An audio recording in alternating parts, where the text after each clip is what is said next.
अस्सलाम वालेकुम स्टूडेंट्स, मैं हूं आपकी उस्ताद और आज आपके लिए लाई हूं एक बहुत ही इम्पॉर्टेंट टॉपिक जो हर केमिस्ट्री के एग्ज़ाम में पूछा जा सकता है।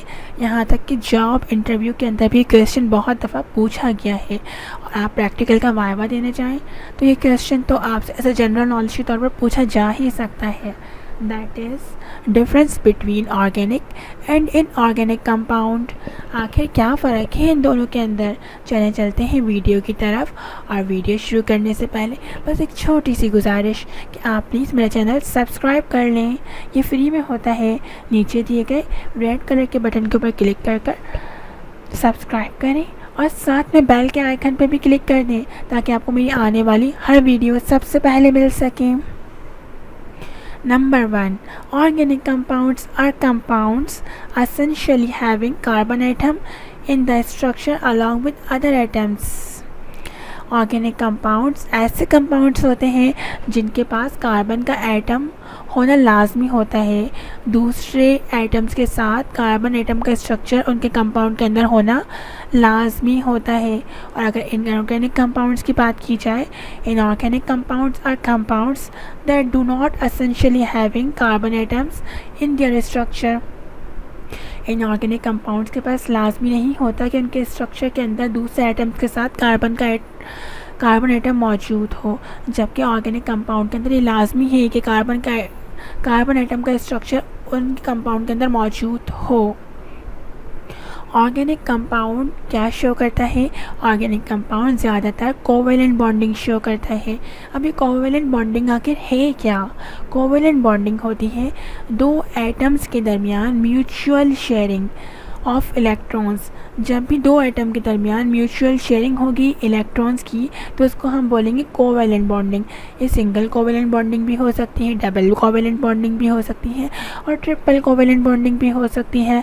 और अगर बात की जाए इनऑर्गेनिक कंपाउंड की तो ये क्या शो करते हैं? ये आयोनिक बॉन्डिंग भी शो करते हैं और उसके साथ साथ कोवेलेंट बॉन्डिंग भी शो करते हैं। आयोनिक बॉन्डिंग भी शो करेंगे और कोवेलेंट बॉन्डिंग भी शो करेंगे। अब नंबर 3 डिफरेंस क्या है? Essentially have carbon and hydrogen atoms. Organic compounds के पास लाजमी है कि उनके पास कार्बन और हाइड्रोजन दोनों एटम्स मौजूद हों एक साथ। और जबकि अगर हम इनऑर्गेनिक कंपाउंड की बात की जाए तो उनके पास दोनों में से कोई एक एटम हो सकता है, या तो कार्बन हो सकता है या फिर हाइड्रोजन हो सकता है। और इसके अंदर डायरेक्टली बॉन्ड नहीं करते। इनऑर्गेनिक कंपाउंड्स के अंदर क्या होते हैं, कार्बन और हाइड्रोजन जो है वो डायरेक्टली बॉन्ड नहीं करते आपस में। इनके पास दोनों में से कोई भी एक एटम हो सकते हैं, कार्बन या फिर हाइड्रोजन। अगर दोनों भी होंगे तो डायरेक्टली बॉन्ड नहीं करेंगे एक दूसरे के साथ। अब जो होता है ऑर्गेनिक कंपाउंड ज़्यादातर क्या होते हैं, कलरलेस, इनके पास कलर नहीं होता। और जबकि इनऑर्गेनिक कंपाउंड्स हैं वो क्या होते हैं, कलरफुल होते हैं। ज़्यादातर क्या होते हैं, कलरफुल होते हैं। और ऑर्गेनिक कंपाउंड ज़्यादातर कलरलेस होते हैं, इनके पास कोई कलर नहीं होता। अब ऑर्गेनिक कंपाउंड जो होते हैं वो ज़्यादातर वाटर के अंदर डिज़ोल्व नहीं होते, क्योंकि ये ऐसे कंपाउंड्स होते हैं जो वाटर से डरते हैं। इसलिए इनको हम क्या बोलते हैं, हाइड्रोफोबिया। और इस फेनोमेना को हम क्या बोलते हैं, हाइड्रोफोबिसिटी।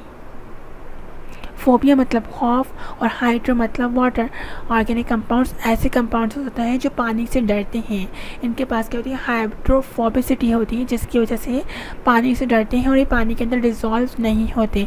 इनऑर्गेनिक कंपाउंड्स की अगर बात की जाए तो ज़्यादातर पानी के अंदर डिज़ोल्व हो सकते हैं और ये क्या शो करते हैं, आयोनिक बॉन्ड्स भी शो करते हैं।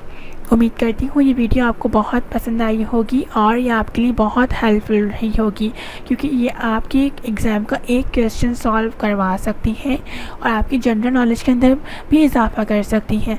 पसंद आए तो प्लीज़ शेयर करना ना भूलें अपने दोस्तों के साथ। शेयर करना बिल्कुल फ्री है। अपना बहुत ख्याल रखें, दुआ में याद रखें। कुछ और कन्फ्यूजन हो इस वीडियो के अंदर तो फ़ौरन से कमेंट करके पूछ लें। अल्लाह हाफ़िज़। फिर होगी मुलाकात नेक्स्ट वीडियो के अंदर। अल्लाह हाफ़िज़।